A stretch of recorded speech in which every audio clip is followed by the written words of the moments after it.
Mae penawdau dros y byd yn llawn o'r newyddion diweddaraf am yr ymosodiadau yn erbyn Iran. Ac fel pob penderfyniad mae Donald Trump yn gwneud, mae Rhyfel wedi hollti America. Ond mae'r digwyddiadau yn y dwyrain canol ar hyn o bryd yn codi llawer mwy o gwestiynau i Americanwyr na falle erioed. Yn gynnar ar fore Chwefror 28, cyhoeddodd yr olywydd Americanaidd Donald Trump fod yr Unol Daleithiau ac Israel wedi dechrau bomio Iran. Ond oedd gan yr olywydd Trump yr hawl i ddatgan rhyfel. Nid mater o ddisgresiwn gweithredol yw pwerau rhyfel yn America.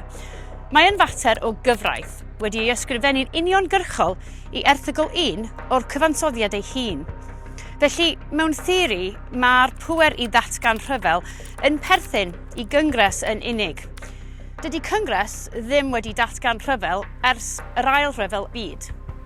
Mae Cyngres yn dylanwadu ar weithredu milwrol trwy ei phŵer i gymeradwyo neu atal cyllid ar gyfer gweithrediadau. Felly, mae llawer o bobl yn yr adeilad tu ôl i fi, wel, yn eitha blin.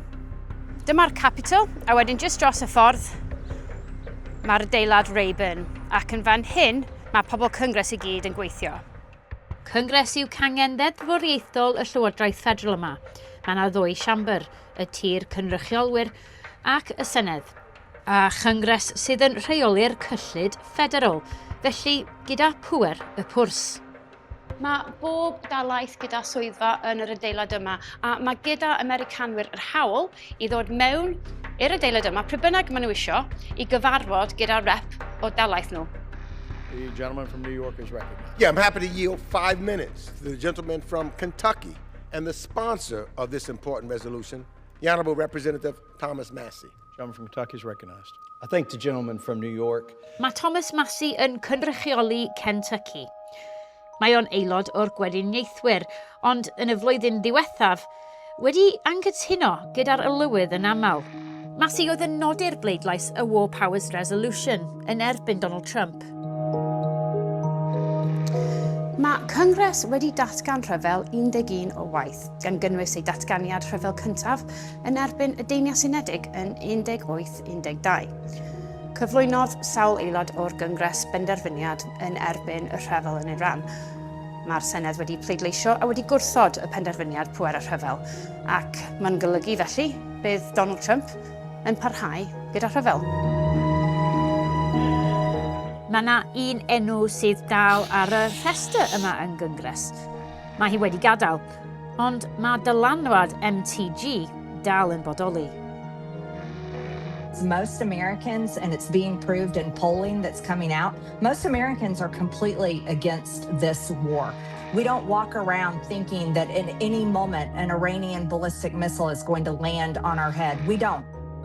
Roedd Marjorie Taylor Greene yn un o gefnogwyr mwyaf Donald Trump ac yn ymgyrchu yn ddiflino i gael e'n nôl yn y tŷ gwyn.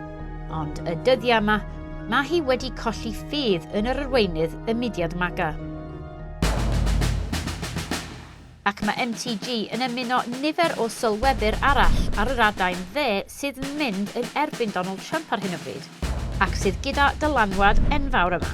Maen nhw'n anghytuno gyda'r pŵer sydd gydag Israel dros America.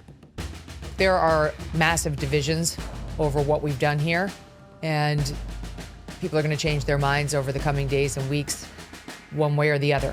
But my own feeling is no one should have to die for a foreign country.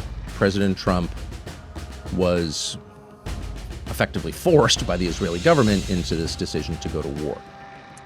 I don't know what Dr. Carlson is saying. Let him go get a television network and say it so that people listen. Thank you. Donald Trump has very clearly betrayed the American people. You need to accept that. I've had to accept that. He is very clearly not.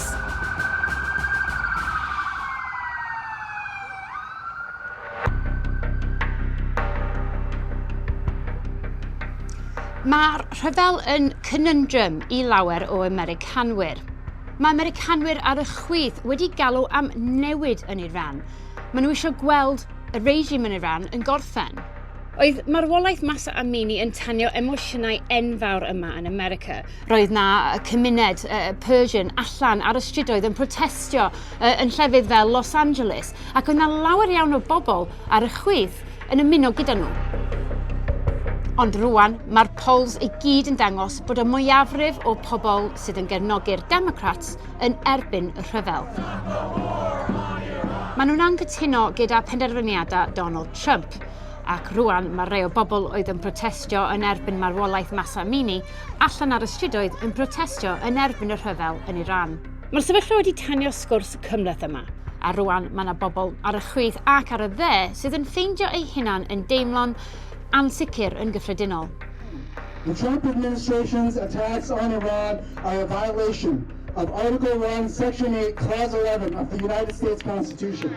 The U.S. seeks to violate the sovereignty of Iran, much like it has done and continues to do in Venezuela, Cuba, Iraq, Iran, Puerto Rico, the Philippines, and so many other countries. Shame! So whatever feelings you have about the government in Iran, guess what? That ain't your business. That is the business of the people of Iran to deal with their government how they see fit. If they didn't like their leader, he should have served justice at their hands, not